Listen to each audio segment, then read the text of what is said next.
areas that are heavily influenced by the federal government are going to see definitely some negative pressure on their both housing pricing and their rental pricing and occupancies.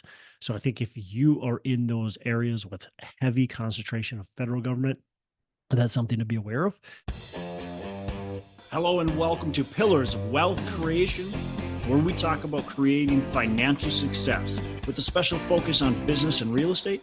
I'm your host, Todd Dexheimer. Now, let's get to it. Hey, welcome back to the show. I'm your host, Todd Dexheimer, and I want to talk today about Trump's policies. And a lot of people have said, well, Trump's coming in office. He's going to get great for real estate. He's a real estate guy.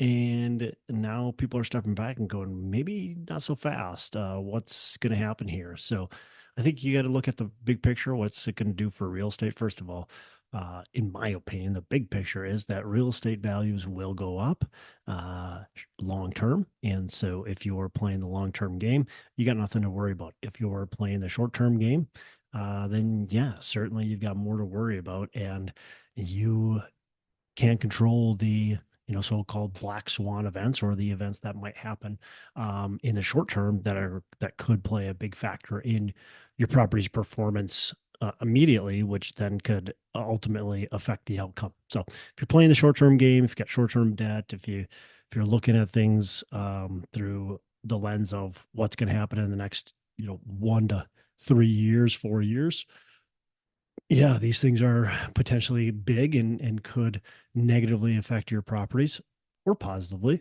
But if you're looking at it long term, you're saying 10 years, 20 years, 30 years, whatever it might be, then ultimately you're just fine, right? It doesn't matter what happens today.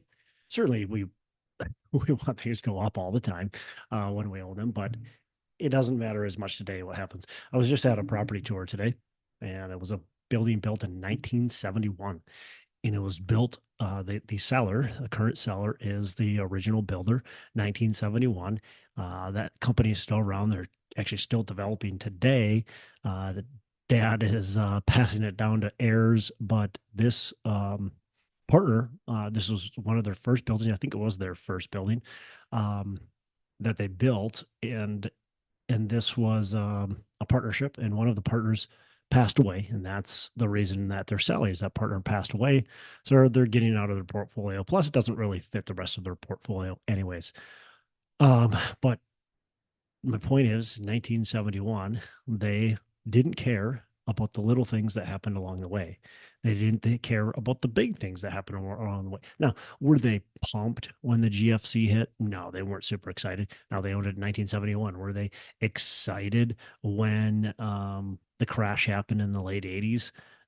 The SNL, like, no, I'm sure that didn't excite them. They weren't happy about it, but they still owned it, right? And they owned it through that, and they made a lot of money through that, and they did well. And now they're sitting here selling it in 2025, and they're going to make a pile of money. Likely, I haven't looked, but likely they don't. I don't think they have a mortgage on it at all. So they own this thing free and clear, and they're going to sell it for, you know, I mean, it's going to sell for 12 million or so for this building, 12 to 15 million, and they're going to do just fine, right? And recently there was a post by Heidi Ado with Michael Commercial. She's been on a couple times, and they have a client that is, sold their building. I think it was for about $3.5 million. And when I did quick math, they bought it for 915,000. They've owned it for 34 years. After 34 years, they've paid off their mortgage and they've cash flowed. And so when I just did kind of quick math, they bought it at like a 9.5 cap or something like that. So you just do some quick math and go, okay, let's just say they had about $250,000 worth of down payment, closing costs, some reserves, all that kind of stuff. Okay. So that's kind of their cash in, was about $250,000. Then they likely made about, you know, on cash flow, they probably made close to $1 million on cash flow over those 34 years. And so when we add that up, their net profit, because they paid off their mortgage, so the net profit, they're going to walk away on this thing with about $4.5 million of cash after, their sale proceeds and the profit from cash flow. Now, if you put that and say, what's that return on investment over a 34-year period of time? So you take the total amount, you divide it by 34 years, and you come up with, well, they're making about 60% on average um, annual cash flow, annual cash, if we divide it over that period of time. So not too bad, right? Again, they had some bumps and bruises along the way. They had the Great Recession, same thing. They saw COVID. They had issues. It wasn't just all roses, but they were able to hold this thing long term. All right, let's get to Trump policies. So first off, the there's a bunch of things that are happening. So first thing is tariffs. We don't know the full story and how this is going to play out, but we know that Trump is definitely posturing tariffs, and there will be tariffs enacted. At least it appears so, that are going to affect prices of things, and how that exactly plays out is yet to be determined. When he was in office the first time, there was tariffs that happened, and we didn't see big inflation that time. Many economists will tell you that we're going to see inflation. If tariffs get enacted, we'll see inflation go up. But other economists say not so fast. Time out. That's not really what happens, and history shows us that is not what happens. So we'll see how that plays out. But tariffs certainly could impact, for instance, building construction prices. There's already a tariff on steel. There's tariffs on Canada, which, if you look at where we get a lot of our lumber from, it's from Canada. Where we get a lot of building material from is Canada and China and Mexico. And so if there's strong tariffs on those countries, you would expect building costs to go up, which ultimately means that maintenance and repairs are going to go up, and it ultimately means that prices for brand new apartments it's going to go up. Now, what does that mean? Okay, so let's kind of a two-part thing, right? If prices go up, certainly our expenses are going up. But if prices go up for building a brand new construction, is that bad or good for real estate? Well, yes and no. It's good and bad.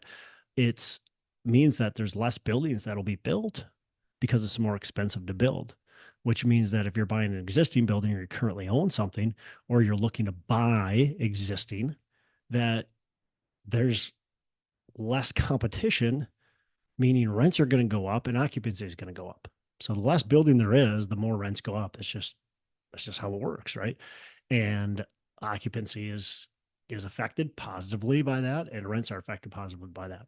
So if you're buying existing, certainly the tariffs will increase your expenses on materials. They're not going to increase your expenses on labor, but they'll increase your material expenses. But that's pretty minor, quite frankly, as far as when we look at what our expenses are. It's pretty minor. So will it affect existing buildings? Yes, but not that much. It'll affect anybody who wants to build new. Um, bonus depreciation. There's rumors out there right now. Trump said it in a speech that he wants to bring back 100% bonus depreciation. As far as I know, there's no bills that have been put out there, but bonus depreciation going back to 100% would be a huge boon for real estate, for people, buying and selling real estate. Right now, bonus depreciation is basically going to be disappearing quickly. This year it's 40%. Next year, I believe it's 20%, and then it's gone. So will depreciation go back up to 100, or bonus depreciation go back to up to 100%? Possibly. It's not there yet. It's been talked about. It's, as far as I know, there's no proposal out there for it. There's no voting going on. It's not going through the Senate at all right now, or Congress. So it's been talked about, but we'll see what happens again there. Now, that will be huge, right, for investors if there's bonus depreciation, because that'll drive dollars into the market, and which should compress cap rates a bit. Now, is it going to compress cap rates down to where they were before. Likely not, but it will likely drive a little cap rate compression. And of course, people can take advantage of bonus depreciation, which is really nice, especially if you got a tax burden problem. So, um, deportations. Let's talk about deportations. So, Trump is vowing to deport, millions and millions of immigrants, illegal immigrants that are here, and there's a lot of kind of worry about what that does overall to the economy, and of course to housing in general. So when we look at if that happens, again, TBD. There are some deportations happening right now, but will it be a mass deportation? We'll see. I don't know. Hard to imagine that they can be that effective at it, but maybe they will be. And maybe there will be millions and millions of people deported. The more deportations that do happen certainly will affect housing. It will affect the overall economy, definitely. But it'll also potentially save um, taxpayer dollars too, because when you've got a lot of illegal immigrants and you're housing them and you're providing them health care and things like that. We as a government tend to do that type of thing. So it's costing taxpayer money. Now, there's a worry that, hey, these contractors, like 30% of their workforce is illegal immigrants. So what happens when we get to, we take away their workforce? Well, when those people go back to, Mexico or wherever they, came from and get deported, now those contractors have to figure out how can they find more people to work.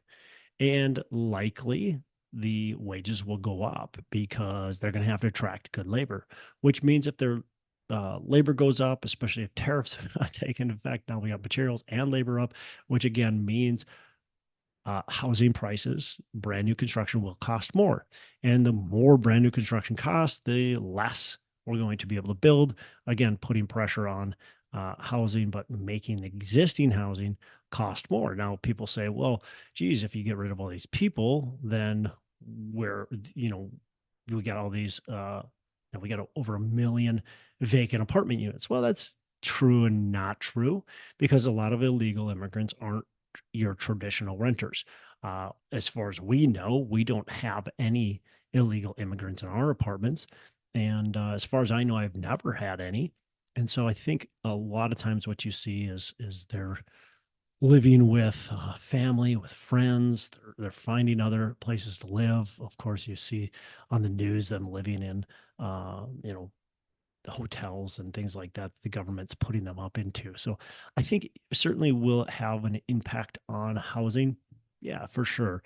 But as far as a huge negative influence on housing, I actually don't see that being the case. Now, if immigration ramps up, legal or illegal ramps up, especially legal. So if legal immigration ramps up, I do think that is definitely positive for the overall apartment community and for our workforce. Um, and it sounds like Trump is trying to put some policies in place that'll make it actually easier for immigrants to come into the country. I know one of the things that he's trying to push for is if you go to college here and you graduate from college here, you can basically automatically become a citizen if you get a job. Um, that makes it really easy for people to come in. So will there be more legal immigration, less illegal immigration? I think that's a question you got to ask. And if that happens, then certainly that'll help put more demand on rental properties. But deportations, if it does anything, it's going to affect the price of buildings. And so you're going to see less building happening and building completions be more expensive when they do get completed. And you're going to see maybe a little bit of movement on the occupancy, but probably not enough to make a significant difference. Especially if you've got less building happening, then it's actually going to be the opposite. There's not going to be enough pressure on occupancy in a negative, but there's going to be a lot of pressure on occupancy because nothing's being built. Interest rates. So interest rates are something that Trump wants to push, and Trump will have a chance to, uh, you know, decide who's going to be the Fed chair. If he's going to keep the current Fed chair, he's going to replace that Fed chair, and so there's going to be some pressure. Now, he doesn't directly affect and make choices with the Fed, but the I think there's definitely some influence that happens there. I know there's influence that happens there. So will interest rates go up? Will they go down? Of course, Trump wants them to go down.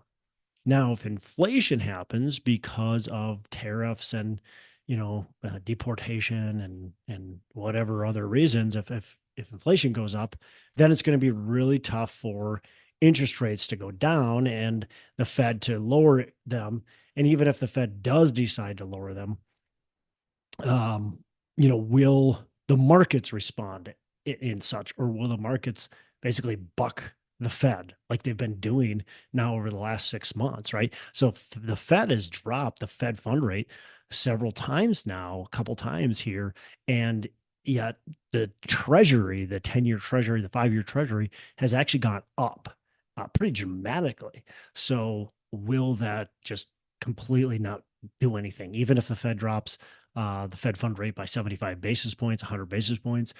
Does that do anything to the 5 and 10-year Treasury, which ultimately is what interest rates play off of? Um, if interest rates stay high, again, that puts pressure on building, meaning less buildings are getting built.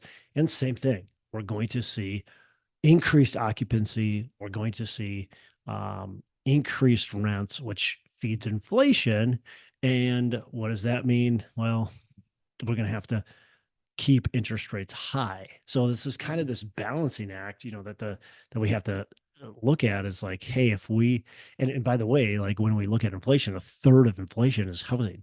So if we can continue to raise interest rates where builders are just not excited to build because interest rates are so high, and we got tariffs and we got deportation and we just have less labor, and now it's really expensive to build, even more than it is today. Yet interest rates are even higher and the lending environments may be poor. Boy, I mean, what's that going to happen? So now we've got occupancy increasing, we've got rent prices increasing, and we have high interest rates. And so we're not seeing more building. That'll be an interesting dynamic on how that happens and what we can do about it to actually fix it. Um, Builders are just, not excited right now to build. And so we're seeing that real time.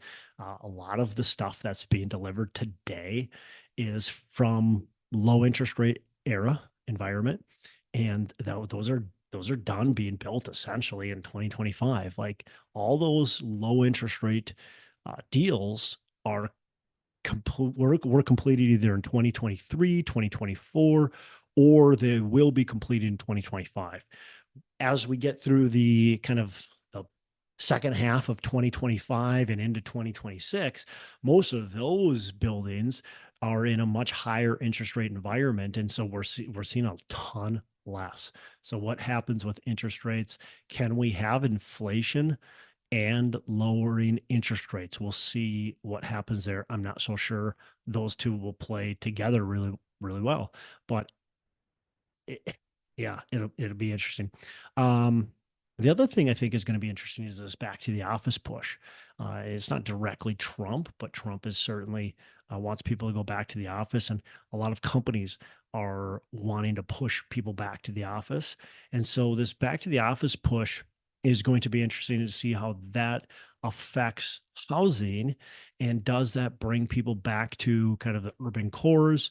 Does it bring people does it hurt these tertiary markets where people had moved to? Does it hurt Sunbelt markets? So one of the big boosts from COVID were that people could move anywhere, and so they are moving to your markets that were warm and people wanted to be at, and their job wasn't there, but they wanted to move there. They wanted to move to Austin. They wanted to move to Phoenix. They wanted to move to North Carolina, South Carolina, Florida, whatever. And so but because they could work from anywhere. But now if their job is telling them, get back to the office, we need you back here.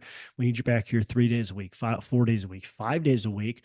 Now, do they sell their house or move out of their apartment that they were in, call it Florida, and move back to Minnesota, move back to Pennsylvania, move back to Ohio, move back to some of these places that they moved out of because they wanted a different lifestyle, but now they go, well, I can't do that. I got to move back to my job. So does that play out? I'm not sure. Will again, time will tell, but we are starting to kind of see it. Will it continue um, back to the office? So that'll be interesting to see. And of course, office owners around the country are really hoping that that does happen because they are seeing very vacant office buildings. We just had an office building in downtown Minneapolis sell for pennies, literal pennies on the dollar. I don't know, I wish I remembered the price. I said it the other week on the show, but somebody had bought it just a handful of years ago for I think it was right around 200 million and it just sold for like $6 million. So it's literally pennies on the dollar this thing sold for because people are not back to the office. So how will that change the office sector? I think it will be for a very big positive. I think if you are, I'm not an office guy and I don't intend to be, but if we were playing in the office industry, we would be buying every last building we could get into that was well located. I think if you can buy well located office buildings right now, there's a big positive for you to be able to do that. You're going to take some risk, certainly. You might have a year or two or even three where you're nervous because you're not quite sure what exactly is going to go on with the office industry and is that going to play uh, or go back to where it was before. But I think you're gonna be thanking yourself for investing in an office if you do it now. Um, the other thing too is these offices, look at again downtown Minneapolis. We've had several office buildings. I think there's 7 total office buildings that are slated to be converted into apartment buildings, and a couple of them already have been. And the city of Minneapolis put a lot of dollars. I think it's Minneapolis and St. Paul, but they've put a lot of dollars to the side to be able to help these developers develop, redevelop these properties from office to multifamily. Well, what's that do? It just takes away more office. So now instead of having all these vacant units, we've got less and we've got less availability even in the market. Nobody's building new office, or very, very few people are building new office. So you're seeing if as inventory gets taken away, of course, occupancy goes up. And if we see people go back to the office, that's only going to help. So we'll see what that does overall to kind of growth trends around the country. I think it's going to help the Midwest and the Northeast. And I think it's going to hurt the Sun Belt, the West markets, the markets that are lifestyle markets. I think it's going to actually hurt those markets. Now, is it going to hurt them to the point that they're going to all of a sudden be like terrible markets to invest in and be in? No, absolutely not. I really don't think that's the case. But it's maybe going to slow their projected growth down by a little bit. Okay, so uh, don't don't mistake what I'm saying for don't invest in the Southeast markets because back to work is happening, back to the office is happening. That's not my point. My point is instead of seeing 4.5% population growth, they're going to see 4.1% population growth, like still really healthy, just not quite as big as before. Um, Government layoffs, of course, this is big in the news. There's a lot of government jobs going away right now. What people forget is that Bill Clinton actually did something very similar. I think there was 400,000 people got laid off in his first term, and now people are mad because Trump is laying off people. Hasn't even gotten close to 400,000. We'll see where it ends up. But government jobs, it's reality, whether you like it or not. It's just reality. Government jobs there are big layoffs. There's incentive for people to quit their government jobs and go do something else. And I think that's going to continue. And the government jobs, government employment has been propping up the economy. The government's been propping up the economy big time over the last, several years. And when we look at the employment data, the vast majority of new jobs were government related jobs or jobs of servicing the government if they weren't government jobs. So that'll be interesting to see how that plays into effect. We're already seeing in the DC area that housing prices are going down. It's already taken effect, and this is just a short period of time into government layoffs.